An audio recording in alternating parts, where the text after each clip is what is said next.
Welcome to four sides TV.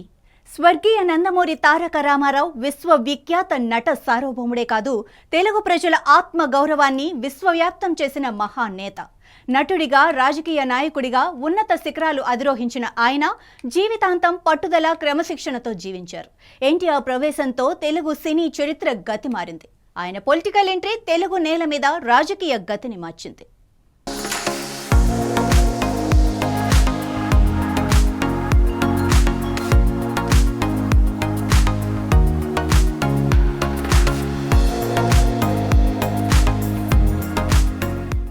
Cine కళాకారుడిగా NT Ramarao చేయని పాత్ర లేదు. పౌరాణిక, జానపద పాత్రల స్పెషలిస్ట్. రాముడు, కృష్ణుడి వేషం ఆయన మాత్రమే వేయాలి.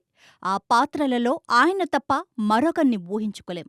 అలాగే అనేక జానపద, చారిత్రక పాత్రలతో కూడా మెప్పించారు. సమాజ హితం కోసం తన ఇమేజ్ని సైతం పక్కన పెట్టి సాంఘిక చిత్రాలతో అరుదైన ప్రయోగాలు చేశారు. స్వయంగా వాటిని నిర్మించి దర్శకత్వం వహించారు.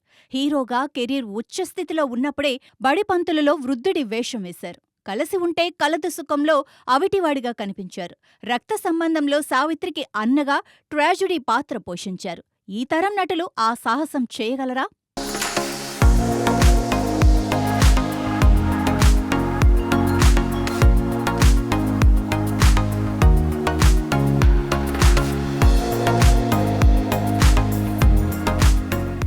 ఏ పాత్ర పోషించినా దానికి వన్నె తేవటం రామారావు గొప్పతనం.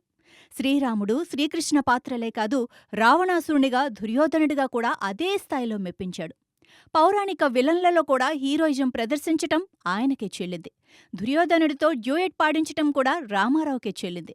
ఎన్టీఆర్ గొప్ప పట్టుదల కలిగిన మనిషి. 40 ఏళ్ల వయసులో ఎన్టీఆర్ నృత్యం నేర్చుకోవటం మొదలుపెట్టారు.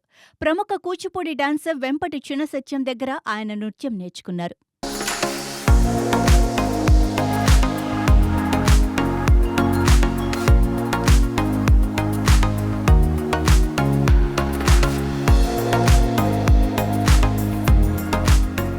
పంతొమ్మిది 1982లో తెలుగుదేశం పార్టీ ఆవిర్భావం తెలుగునాట ఒక రాజకీయ ప్రభంజనం. పార్టీని స్థాపించిన తర్వాత చైతన్య రథంలో ఆయన సాగించిన ప్రచారం చరిత్ర ఎప్పటికీ మర్చిపోదు. 90 రోజులలో 35,000 కిలోమీటర్లు ప్రయాణించారు.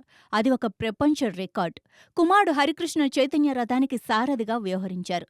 పార్టీ స్థాపించిన 9 నెలల్లో అధికారంలోకి తీసుకువచ్చి చరిత్ర సృష్టించారు.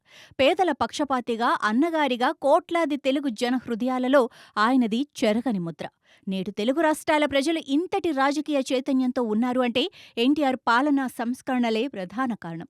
ఆయన అధికారంలోకి వచ్చే నాటికి పట్టెడన్నం మెతుకులకు నోచుకొని పేదలకు 2 రూపాయలకు బియ్యం అందించారు.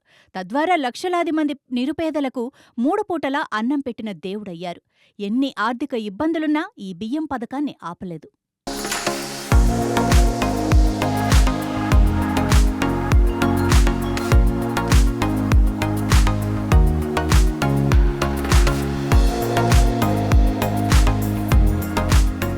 స్త్రీలకు ఆస్తిలో వాటా ఉండాలని చట్టం తెచ్చిన ఘనత ఎన్టీఆర్దే. బలహీన వర్గాలకు లక్షలాదిగా ఇళ్లు కట్టించి ఒక గూడు కల్పించాడు. అగ్రకుల పెత్తందార్లకు కొమ్ము కాసే పటేల్ పట్వారీ వ్యవస్థలను రద్దు చేసి సంచలనం రేపారు. తాలూకా, సమితి వంటి కాలం చెల్లిన వ్యవస్థలకు చరమగీతం పాడి మండల వ్యవస్థను ముందుకు తెచ్చారు. తద్వారా ప్రభుత్వాన్ని ప్రజలకు చేరువ చేశారు. దాంతోపాటే అభివృద్ధి, సంక్షేమ పథకాలు ప్రభావవంతమైన అమలుకు నోచుకున్నాయి. యువత, బలహీన వర్గాలకు రాజకీయంగా పెద్దపీట వేశారు. జనాభాలో సగమున్న బీసీలకు అప్పటికి రాజకీయ ప్రాధాన్యం లేదు. ఎన్టీ రామారావు రాకతో మొత్తం సీన్ మారింది. బీసీల రాజకీయ ఎదుగుదల ప్రారంభమైంది. అంతేకాదు, అప్పటి వరకు స్తబ్దుగా, అలసత్వానికి మారుపేరుగా ఉన్న ప్రభుత్వ ఉద్యోగుల భరతం పట్టారాయన. ఆకస్మిక తనిఖీలతో ప్రభుత్వ సిబ్బందిని పరుగులు పెట్టించారు.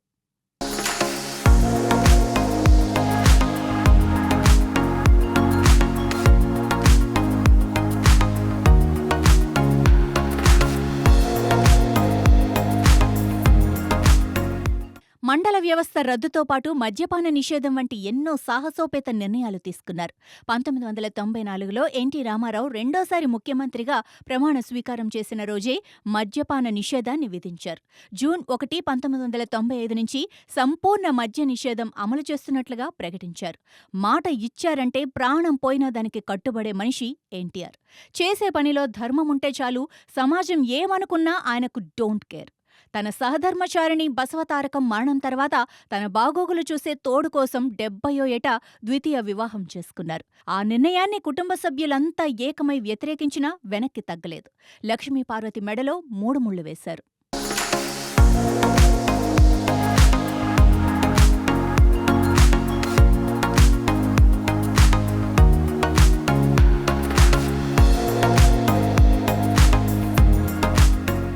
అధికారం అనుభవించాలనో, అక్రమ సంపాదన కోసమో ఎన్టీ రామారావు రాజకీయాల్లోకి రాలేదు.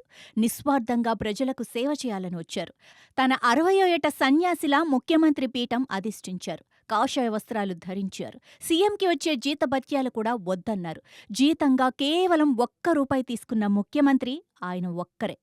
ఓట్ల కోసం ప్రజలను మాటలతో మోసం చేయాలన్న ఆలోచన కనీసం ఆయన ఊహల్లో కూడా ఉండదు. జనం ఓటేయటానికి ఆయన బొమ్మ చాలు. అలా ఎందరో రాజకీయ అనామకులను అసెంబ్లీకి, పార్లమెంటుకు పంపిన పొలిటికల్ లెజెండ్ డాక్టర్ ఎన్టీఆర్. 1968లో భారత ప్రభుత్వం ఆయన పద్మశ్రీ అవార్డుతో గౌరవించింది. 1978లో ఆంధ్ర విశ్వవిద్యాలయం గౌరవ డాక్టరేట్తో సత్కరించింది. తోడు దొంగలు, సీతారామ కళ్యాణం, వరకట్నం చిత్రాలకు జాతీయ పురస్కారాలు లభించాయి.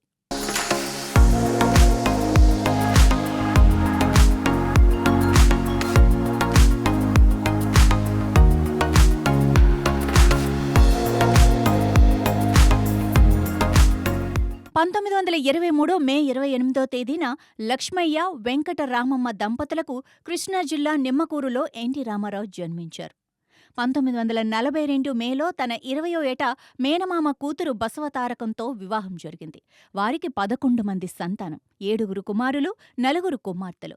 రామారావు కాలేజీలో ఉన్నప్పుడే వివిధ కారణాల వల్ల కుటుంబ ఆస్తి మొత్తం హరించుకుపోయింది. దాంతో జీవనం కోసం ఆయన అనేక చిన్న చితక వ్యాపారాలు చేశారు. 1940లో కుటుంబానికి అండగా ఉండటం కోసం విజయవాడలో హోటళ్లకు పాలు పోశాడు. 1947లో BA పూర్తి చేసిన తర్వాత మద్రాస్ సర్వీస్ కమిషన్ పరీక్షలో పాసై మంగళగిరిలో సబ్ రిజిస్ట్రార్గా ఉద్యోగం సంపాదించాడు. సినిమా ఆఫర్ రావటంతో నెల రోజులు కూడా ఆ ఉద్యోగం చేయలేదు.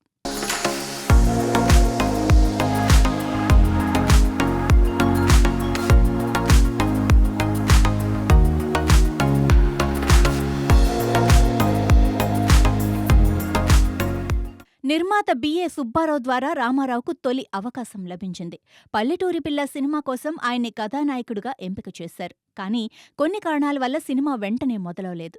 ఈలోగా మనదేశం సినిమాలో నటించే అవకాశం వచ్చింది. కనుక ఆయన మొదటిసారి కెమెరా ముందుకొచ్చింది మనదేశంతోనే. 1949లో విడుదలైన మనదేశంలో ఎన్టీఆర్ పోలీస్ ఇన్స్పెక్టర్ పాత్ర పోషించాడు. ఆ తర్వాత 1950లో పల్లెటూరి పిల్ల విడుదలైంది. అదే సంవత్సరం LV ప్రసాద్ షావుకార్ వచ్చింది. అలా నందమూరి ఆయన చలనచిత్ర జీవితం ముందుకు సాగింది. తరువాత ఆ రంగంలో ఎంతటి ఉన్నత శిఖరాలను అధిరోహించారో అందరికీ తెలుసు. 44 ఏళ్ల కెరీర్లో దాదాపు 300 చిత్రాల్లో నటించి చారిత్రక, జానపద, సాంఘిక, పౌరాణిక పాత్రలు పోషించారు.